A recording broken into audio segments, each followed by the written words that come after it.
Você já parou para pensar que, ao aumentar a taxa Selic, o governo não está apenas controlando a inflação, mas competindo diretamente com o empreendedorismo privado e sufocando o desenvolvimento econômico? Neste vídeo, vamos expor como a manipulação dos juros é usada para drenar a poupança da sociedade, frear o consumo e sustentar uma máquina estatal inchada, ineficiente e, muitas vezes, corrupta. Vamos revelar o papel oculto da Selic elevada, um mecanismo que distorce a economia, paralisa a produção e transfere riqueza da sociedade produtiva para os cofres do Estado. Tudo isso, é claro, sob o pretexto do tão falado bem maior comum. Se gostar deste vídeo, pense em colaborar, inscrevendo-se no canal, deixando seu like e compartilhando com seus contatos, para que mais pessoas possam entender o impacto deste assunto em suas vidas e no país. Vamos juntos construir uma mentalidade que valorize o mérito, a liberdade e o progresso. Imagine dois amigos, Paulo e Pedro. Paulo trabalha, recebe 1000 unidades monetárias e prefere gastar tudo agora com lazer e consumo. Ele tem alta preferência temporal de valorizar muito o presente. Pedro, por outro lado, também recebe 1000 unidades monetárias, mas está disposto a guardar 500 para o futuro. Ele tem baixa preferência temporal, valoriza mais o futuro. Paulo quer fazer uma viagem, mas não tem o dinheiro suficiente. Ele procura alguém que possa emprestar. Pedro vê aí uma oportunidade. Como ele valoriza mais o futuro, ele aceita emprestar 500 unidades monetárias a Paulo desde que receba 550 unidades monetárias daqui a um ano. Esse a mais que Paulo aceita pagar, 50 unidades monetárias, é o juro. Nesse caso, a taxa de juros implícita é de 10% ao ano. O que esse exemplo mostra? A taxa de juros surgiu espontaneamente a partir das preferências temporais diferentes entre João e Pedro. Pedro só aceitou adiar seu consumo presente se fosse compensado no futuro. Esse é o papel da taxa de juros. Já Paulo aceitou pagar mais no futuro porque valorizava mais o presente. A preferência temporal molda o comportamento de poupança, investimento e consumo, e daí surge naturalmente a taxa de juros, sem intervenção do Estado, sem Banco Central, apenas com base nas escolhas livres dos indivíduos. Vamos ampliar o exemplo de Paulo e Pedro para mostrar como preferência temporal determina a taxa de juros na economia inteira e como isso se conecta ao sistema bancário. Imagine agora que milhares de Pedros, pessoas com baixa preferência temporal, decidem poupar parte de sua renda, abrindo mão do consumo presente. Ao mesmo tempo, há milhares de Paulos, pessoas ou empresas com alta preferência temporal, que necessitam ou desejam consumir ou investir agora, mesmo sem ter recursos. Esses tomadores buscam empréstimos nos bancos, que atuam como intermediários. Em um mercado livre e não manipulado, os bancos simplesmente intermediam a poupança voluntária, conectando poupadores e tomadores. Assim, a quantidade de poupança disponível ou oferta de capital e a demanda por crédito determinam a taxa de juros de mercado. Quando muitas pessoas decidem poupar, o capital disponível no mercado aumenta, e a taxa de juros tende a cair para incentivar empréstimos. Por outro lado, se poucos estão dispostos a poupar e muitos querem tomar emprestado, o capital se torna relativamente escasso, e a taxa de juros sobe, pressionada pela alta demanda por crédito. Em ambos os casos, é a preferência temporal agregada da sociedade. Isto é, o quanto valorizamos o presente em relação ao futuro, que dita o nível da taxa de juros. O que acontece quando o Banco Central ou o governo intervém? Quando o Banco Central artificialmente reduz os juros, por exemplo, imprimindo dinheiro ou expandindo crédito sem poupança real por trás, ele distorce o sinal da preferência temporal. Os empresários são levados a acreditar que há mais poupança real na economia do que realmente existe. Com base nesse sinal enganoso, iniciam projetos de longo prazo e realizam investimentos, confiantes de que haverá recursos disponíveis e demanda futura para sua produção. Mas a realidade é outra. A poupança genuína da sociedade não aumentou. Esses investimentos, portanto, não são sustentáveis. O resultado: recursos mal alocados, projetos inviáveis e uma bolha que inevitavelmente estoura.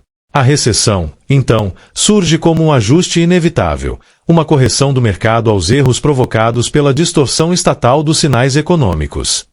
A taxa de juros natural decorre da preferência temporal dos indivíduos, refletida livremente no mercado. O sistema bancário saudável apenas canaliza essa poupança real. Qualquer tentativa de manipular artificialmente os juros quebra esse elo, levando a ciclos de boom e crash. Portanto, a taxa de juros não é apenas um número, ela é o reflexo da estrutura temporal da economia. Distorcê-la é como mentir sobre o tempo disponível para concluir uma obra. O fracasso é inevitável. No Brasil, é comum ver defensores do intervencionismo estatal culpando os bancos privados pela alta da taxa Selic, como se fossem eles os responsáveis diretos por impor juros elevados para lucrar à custa da população. O Brasil é um país que tem, historicamente, a maior ou uma das maiores taxas de juros reais do mundo. Então, por que isso? A minha resposta é para manter a lucratividade do sistema financeiro. Essa narrativa, além de falsa, é conveniente. Transfere a responsabilidade do Estado, verdadeiro agente da política monetária, para o sistema financeiro, criando um inimigo fictício e útil para alimentar o ressentimento popular contra a riqueza criado e alimentado pela tradição católica. A taxa Selic é definida pelo Comitê de Política Monetária, o Copom, um órgão do Banco Central que atua em sintonia com as diretrizes do governo e responde aos desequilíbrios provocados pela própria política fiscal. Em outras palavras, a Selic não sobe porque os bancos querem, mas porque o Estado gasta mais do que arrecada, se endivida continuamente e precisa atrair capital para financiar esse rombo. Para conseguir empréstimos, o governo precisa oferecer juros mais altos. E quanto maior o risco percebido pelos investidores, devido à instabilidade econômica, à falta de responsabilidade fiscal ou à perda de credibilidade, maior será a taxa de juros exigida. Portanto, os juros elevados são consequência direta da má gestão estatal, e não de uma suposta conspiração dos banqueiros para lucrar com o sofrimento alheio. Mas por que tanta gente acredita nessa inversão absurda de causa e consequência? Aqui entra a cultura. No Brasil, uma herança silenciosa da tradição católica moldou uma aversão à riqueza, ao lucro e ao sucesso individual. Desde cedo, muitos aprendem que ser rico é moralmente suspeito, que o lucro é um pecado social e que a desigualdade econômica é uma injustiça intrínseca, independentemente de como foi gerada. Gente vivendo cada vez mais rico sem produzir um copo, sem produzir uma garrafa d'água, vivendo de especulação. Essa cultura corrompida contra a riqueza cria terreno fértil para teorias conspiratórias e para discursos populistas que culpam todos aqueles que simbolizam riqueza, empresários, investidores, banqueiros, entre vários outros, pelo problema gerados pelo próprio Estado.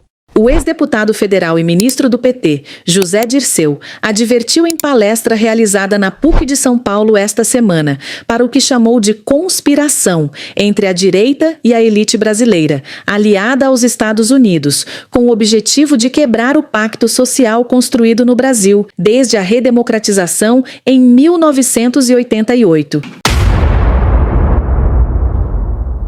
A ideia de que os bancos são os vilões por trás da Selic alta não apenas ignora a realidade econômica, como também é alimentada por esse ressentimento cultural católico contra a prosperidade.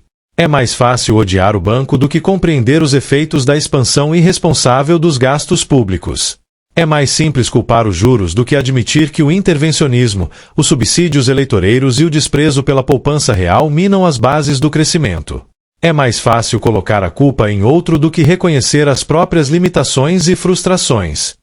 No fim, essa distorção não é apenas um erro técnico, é uma manipulação ideológica.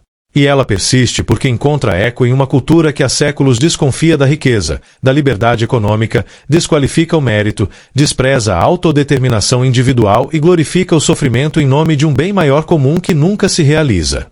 Considere a parábola do camponês e o poço de ouro. Em um reino distante, havia uma vila cercada por montanhas pobres e solos áridos.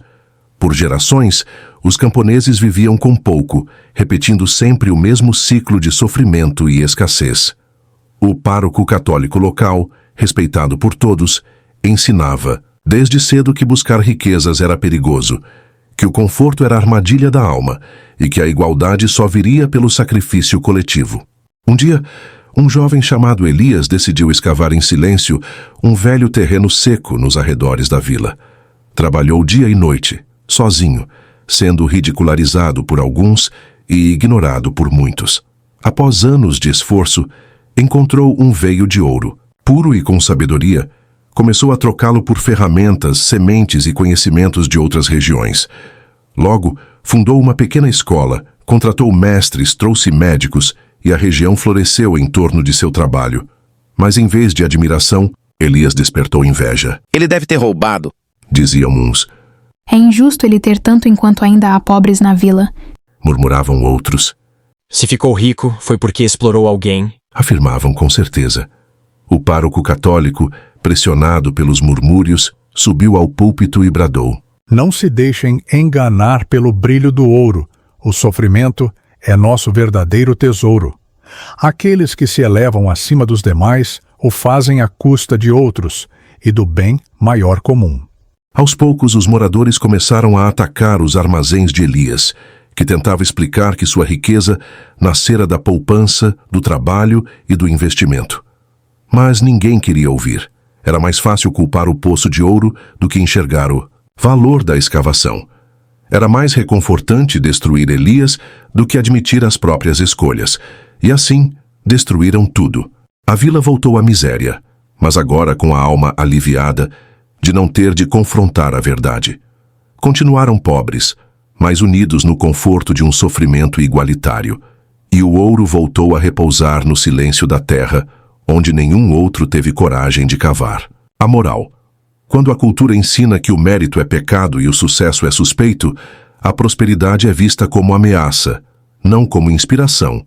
E a verdade é sacrificada no altar de um bem maior comum que jamais se realiza, porque nunca sai. Da pregação, da ilusão, da fantasia, porque de fato nunca é possível chegar à prática. A taxa Selic é a taxa básica de juros da economia brasileira, determinada pelo Banco Central por meio do Comitê de Política Monetária, conhecida pela sigla Copom. A taxa Selic influencia o custo do crédito, empréstimos, financiamentos, a rentabilidade dos títulos públicos, as decisões de consumo e investimento da população. O Banco Central eleva a taxa de juros, muitas vezes, como uma resposta à política fiscal do governo, especialmente quando o governo aumenta a emissão de títulos da dívida pública oferecendo pagar juros maiores. Funciona assim. Quando o governo produz déficit, ele precisa financiá-lo. Para isso, ele emite títulos da dívida pública, que são basicamente promessas de pagamento com juros. Para atrair compradores, o governo precisa oferecer uma taxa de retorno que seja competitiva em relação ao que o mercado paga naquele momento. Para conseguir vender esses títulos, o governo precisa oferecer um juro maior, ou seja, pagar mais caro por esse dinheiro emprestado. Esse aumento nos juros dos títulos públicos pressiona o Banco Central porque a taxa básica de juros, a Selic, serve como referência para todo o mercado financeiro. Se os juros pagos pelos títulos públicos sobem demais, o Banco Central precisa ajustar a Selic para cima também, para manter a coerência e o equilíbrio entre o que o governo oferece e o que o mercado espera. Caso contrário, surgiria um descompasso entre a política monetária do Banco Central e a política fiscal do governo. Além disso, quando o governo emite muitos títulos pagando juros altos, isso pode pressionar a inflação. E controlar a inflação é uma das principais missões do Banco Central. Logo, subir os juros também é uma forma de conter esse efeito. Em síntese, o governo eleva os juros pagos em seus títulos para conseguir se financiar, atraindo investidores dispostos a emprestar ao governo. O Banco Central, por sua vez, eleva a taxa Selic, em parte, porque o governo aumentou os juros dos seus títulos. Além disso, como essa prática interfere na política monetária, podendo estimular a inflação ou desorganizar as expectativas do mercado, o Banco Central é obrigado a reagir, ajustando a Selic para preservar a estabilidade da economia e o controle da inflação. Com juros mais altos, empréstimos e financiamentos ficam mais caros. Pessoas e empresas passam a consumir e investir menos, porque o custo do dinheiro aumenta. Como boa parte da economia depende de crédito, o mercado desacelera. Isso reduz a circulação de dinheiro, enxuga a liquidez. E por que isso acontece? Porque o governo, ao oferecer juros altos para financiar sua dívida, atrai os recursos do setor privado. É como se o Estado sugasse o dinheiro que poderia estar financiando a produção, o consumo ou a inovação e, em troca, oferecesse uma recompensa, juros elevados. No fim das contas, a economia real perde fôlego e o capital migra para a dívida pública, que passa a ser mais lucrativa e menos arriscada do que emprestar para o setor produtivo. Essa manipulação da taxa de juros é profundamente nociva. Ela é artificial. A taxa de juros deveria refletir a preferência temporal agregada dos indivíduos, e não a vontade de tecnocratas ou políticos. Quando a política econômica do governo obriga o Banco Central a elevar a Selic, ele está interferindo no funcionamento natural do mercado de crédito. É uma forma de confisco indireto. O governo, concorrendo com o setor produtivo pela poupança da sociedade, aumenta o custo do capital para empresas privadas. Em vez de financiar a produção e a inovação, o dinheiro vai para financiar o próprio Estado, que não gera riqueza real, gasta com ineficiência e, muitas vezes, alimenta a corrupção. Em outras palavras, em vez de financiar a economia real, a poupança da sociedade é desviada para sustentar um Estado que consome mais do que entrega. É uma transferência silenciosa de recursos, do setor que gera valor, a sociedade, para o setor que consome valor, o governo. Na prática, a taxa Selic elevada compra a obediência financeira e reduz a liberdade econômica do setor privado. 500 bi de juro, meu irmão. Quando o governo manipula a taxa de juros para cima, envia uma mensagem clara ao mercado: pare de produzir. Venha me financiar. Eu pago mais por isso. O resultado, no longo prazo, é a paralisia econômica e o avanço da desindustrialização. Ao elevar artificialmente os juros, o governo rompe os elos essenciais da atividade econômica, desestimula o consumo, inviabiliza o investimento e drena a poupança nacional para financiar seus próprios excessos. É um confisco indireto da riqueza privada e uma forma de paralisar voluntariamente a economia real e centralizar o poder no governo e a dependência econômica do Estado notoriamente ineficiente e corrupto. A verdade é dura. Quando o governo eleva os juros demasiadamente, ele pode não estar pensando em você, e nem no país. No Brasil católico, na maioria das vezes, está apenas protegendo os próprios interesses políticos. Quer que você o financie, mesmo que isso signifique menos empregos, menos crescimento e menos liberdade. Já passou muito da hora de entender essa lógica viciada e enxergar o que realmente se esconde por trás da Selic. Não se trata de uma política monetária neutra, mas de uma estratégia a serviço de interesses que sustentam um Estado inchado, ineficiente e moralmente corrompido. E para piorar, há quem culpe o egoísmo dos banqueiros, quando na verdade se aproveita da ignorância econômica da maioria e da cultura herdada de uma tradição católica hostil à riqueza.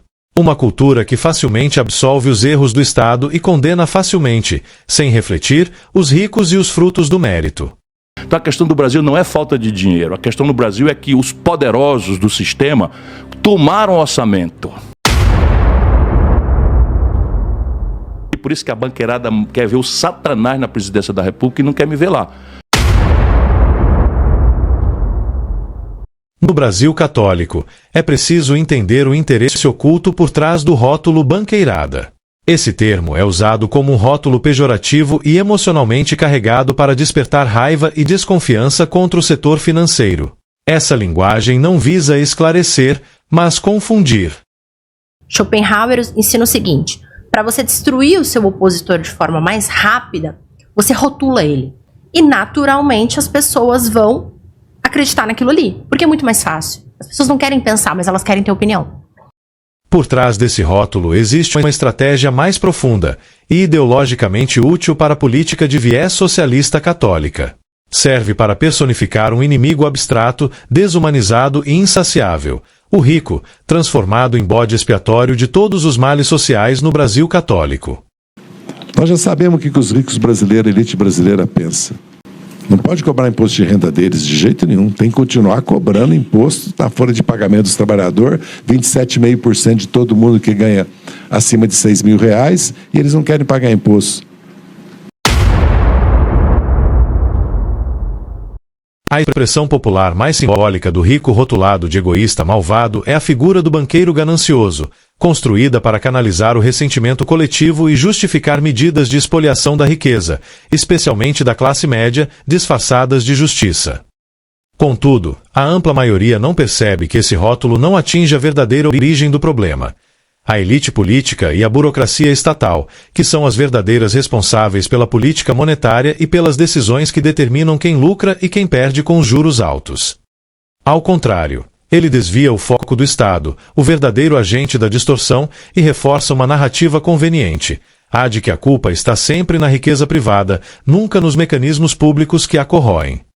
A ampla maioria também não percebe que esse discurso se apoia em uma tradição católica profundamente enraizada na cultura brasileira, que enxerga com desconfiança moral toda riqueza que não pertence à própria Igreja. No imaginário do Brasil católico, a riqueza é comumente associada, conscientemente ou não, ao pecado, à exploração e ao egoísmo. A cultura do Brasil, essa cultura de vender, de ganhar dinheiro, de prosperar, é uma coisa meio católica. Tem preconceito com o cara bem sucedido. Tem preconceito do cara bem sucedido. O pensamento de que se o cara é rico, alguma coisa errada. Não, porque isso tava não. Quem tem crença financeira de evitação não segura dinheiro na mão. Por quê? Porque dinheiro é mal, porque todo mundo que tem dinheiro é sem vergonha e fez alguma coisa ruim para isso. Não edifica. Nessa lógica distorcida, quem acumula patrimônio precisa justificá-lo moralmente diante de um ideal abstrato de justiça social. Ogni ricchezza, per essere buona, deve avere una dimensione sociale. Enquanto a Igreja propaga hipocrisias, o Estado, mesmo sendo ineficiente, gastador e corrupto, segue sendo visto como legítimo redistribuidor do que não produz. E a Igreja, por sua vez, mantém-se blindada por imunidade tributária, alheia às obrigações que sua cultura corrompida contra a riqueza impõe aos demais. Muito grave também é a dissociação proposital entre o ataque à banqueirada e a proposta de tributar pessoas físicas. Um imposto sobre grandes fortunas de 0,5% a 1,5% sobre os patrimônios na pessoa física maiores do que 20 milhões de reais. Enquanto se agita a bandeira da justiça contra os banqueiros, a verdadeira agenda é tributar os poupadores, investidores e herdeiros, ou seja, pessoas físicas de classe média, média alta ou os muito ricos, que acumulam patrimônio de forma legítima e produtiva. Em resumo, o rótulo banqueirada é uma cortina de fumaça no Brasil católico que serve para mobilizar o ódio contra a riqueza privada, ao mesmo tempo em que protege o Estado de críticas profundas e prepara o terreno para novas formas de confisco, travestidas de justiça social. A riqueza é distribuída pelo mercado, não pelo governo.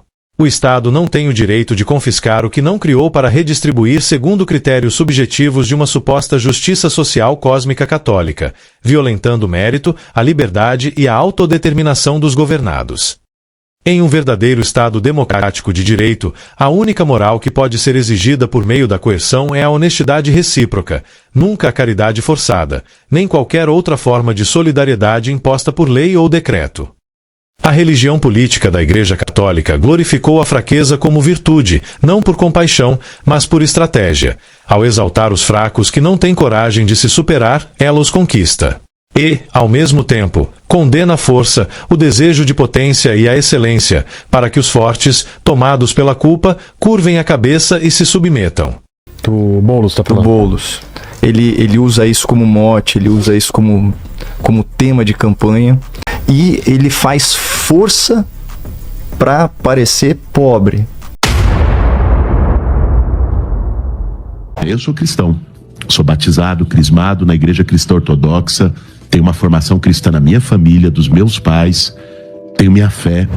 O socialismo, em sua versão brasileira de inspiração católica, é herdeiro direto dessa psicologia do ressentimento. O que antes era depositado no altar da Igreja agora é projetado no altar do Estado. O socialista não busca justiça, busca redenção. Não busca liberdade, busca tutela. E não apenas por altruísmo, mas também por um impulso psicológico profundo, o desejo de se vingar da realidade que o frustra, punindo quem se destaca e exigindo que o mundo se curve ao seu vitimismo. Um dano na fachada da Fiesp é muito pouco. Nós vamos dizer em alto e bom som quem são os vagabundos. Cuba é ditadura ou não? Não, não é uma ditadura. O mesmo tipo humano, que Nietzsche criticou com dureza, que teme a responsabilidade da liberdade e inveja os que a exercem com vigor, trocou a cruz pelo cartaz, o confessionário pelo comício, e a fé cega em dogmas religiosos pela fé cega em promessas estatais. Em ambos os casos, o que está em jogo não é a justiça ou o bem comum. É a tentativa de transformar ressentimento em doutrina, fracasso em moral e mediocridade em ideal político. Abra os olhos enquanto há tempo. Nem todos que olham realmente veem. É difícil, ou até inútil, tentar despertar a compreensão em quem não tem vontade e, ainda pior, tentar despertar a vontade em quem se recusa a compreender. Quem não ouve conselhos raramente enxerga o que está diante dos olhos. E nunca faltarão pessoas para incentivar a cegueira alheia. Muitos, para que possam ser, precisam que outros não sejam. Se você chegou até aqui, é porque este conteúdo fez sentido para você. Então, considere colaborar. Inscreva-se no canal, deixe seu like e compartilhe este vídeo com quem também valoriza o pensamento crítico e a curiosidade intelectual, contribuindo para ampliar o alcance de ideias que realmente importam. Expor questões ocultas no aparente é fundamental para provocar reflexões, inspirar mudanças positivas e fazer os brasileiros despertarem do sono dogmático socialista católico. Superar esses desafios e alcançar um futuro justo e próspero requer afastamento da influência da moral hipócrita da religião política do Vaticano e da sua filosofia social arcaica. Não deixe de ver outros vídeos deste canal.